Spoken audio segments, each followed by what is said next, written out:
Ada banyak tanda-tanda yang menyebabkan kita dapat gastritis ni lah. Ada banyak tanda-tanda je. Cikgu boleh naikkan slide yang seterusnya. Ada beberapa tanda yang orang rasa inilah tanda yang biasa orang kata ini gastrik. Masyarakat umum mengatakan tanda gastrik ni ialah bila kita ada pedih ulu hati. Okey. Jadi tapi ini kita kena faham, salah faham dalam ramai orang ialah bila kita tak ada pedih ulu hati, kita tak ada gastrik. Tak. Ada lebih kurang, tadi saya tuliskan ni 6, ada 4 lagi. Ada 10 tanda-tanda yang mana kita ada tanda ni menunjukkan kita ada gastritis. Okay. Ada 10 tanda-tanda. Dan pedih ulu hati ialah hanya salah satu daripada 10 tanda-tanda gastritis. Ini yang saya nak kena minta tuan-tuan semua, puan-puan semua faham dan ambil mesej ni. Pedih ulu hati ini ialah salah satu daripada 10 tanda-tanda gastritis dan dia bukannya tanda yang wajib ada. Ramai pesakit-pesakit yang mana bila dia tak pedih ulu hati. Jadi tapi dia ada tanda-tanda yang lain. Dia ada tanda-tanda yang lebih serius. Contoh yang lain, yang 4 yang saya tulis nanti ialah tanda yang lebih serius.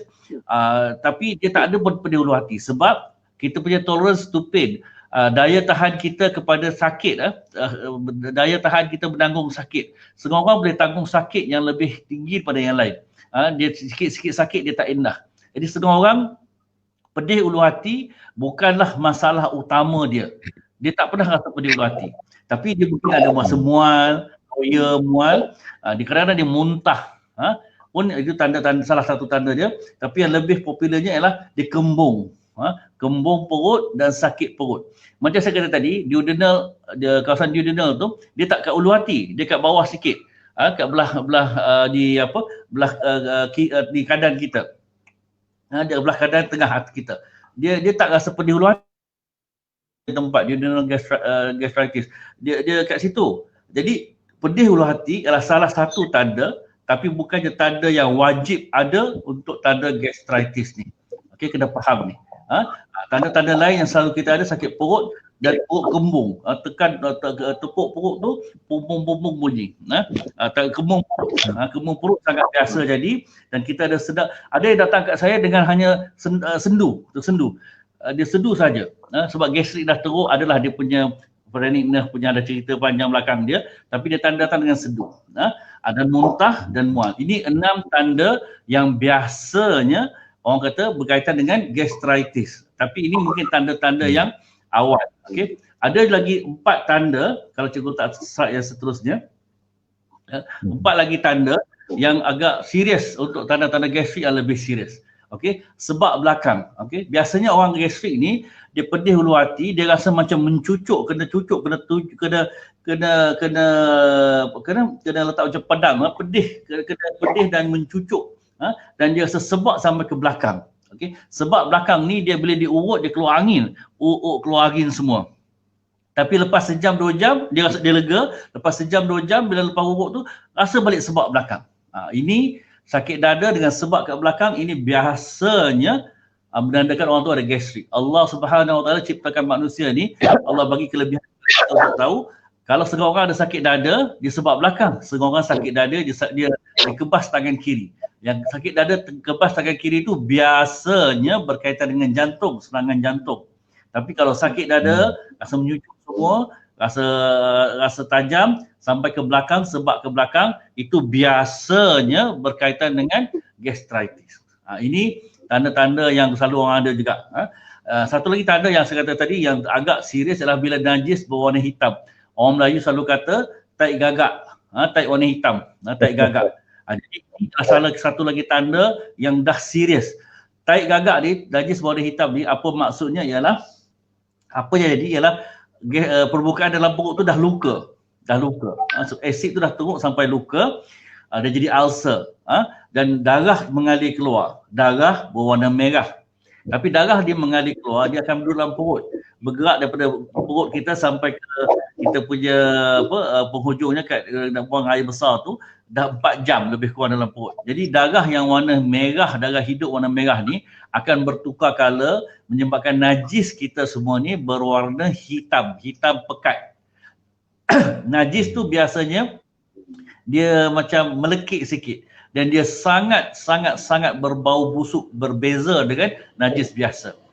Ini najis berwarna hitam biasanya bermaksud dah ada luka dalam perut, gastrik yang dah teruk, dah luka dalam perut.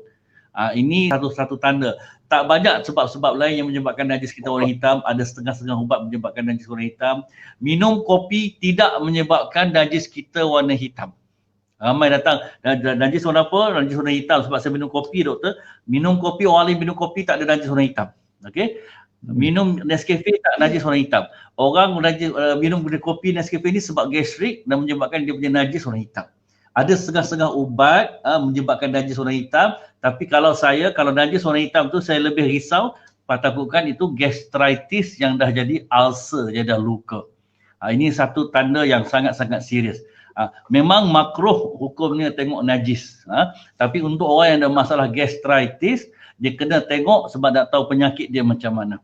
Ini satu tanda gastritis yang agak serius.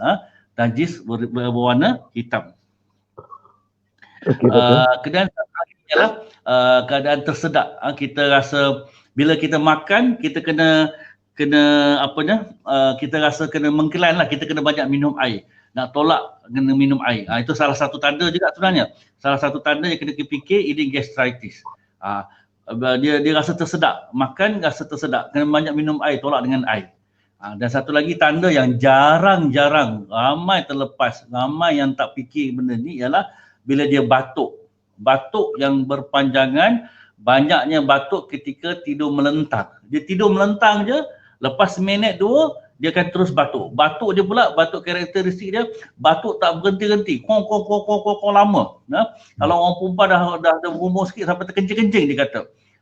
Batuk yang lama sampai dia letih baru dia berhenti sendiri. Batuk dia akan kurang, akan lega sikit bila dia duduk ataupun mengiring lambungan kanan. Tidur lambungan kanan ataupun tidur tegak. Tidur tegak kursi, tidur kat sofa, tidur kat kursi malas, dia rasa lega. Tidur melentang, batuk. Siang ke malam dia rasa batuk. Dan satu lagi, dia akan kata minum ubat batuk dah bergelen-gelen doktor, tak lega juga, tapi kalau saya minum air suam, dia rasa lega. Ini tanda bukannya gastrik lah, ini tanda dia GERD. Nanti kita bincanglah dia punya komplikasi gastrik ni. Gastrik dia dah teruk sebenarnya. Gastrik dia dah teruk, dia sampai dia punya injap kat makanan tu dah bengkak, menyebabkan dia naik atas. Orang Melayu panggil angin medu, naik ke atas. Benda-benda ni semua naik atas. Tumpahan jus gastrik ke atas menyebabkan dia masuk ke paru-paru dan dia rasa nak terbatuk. Jadi ini adalah tanda-tanda gastritis yang teruk. Yang 6 yang tadi saya kata tadi tu ialah tanda-tanda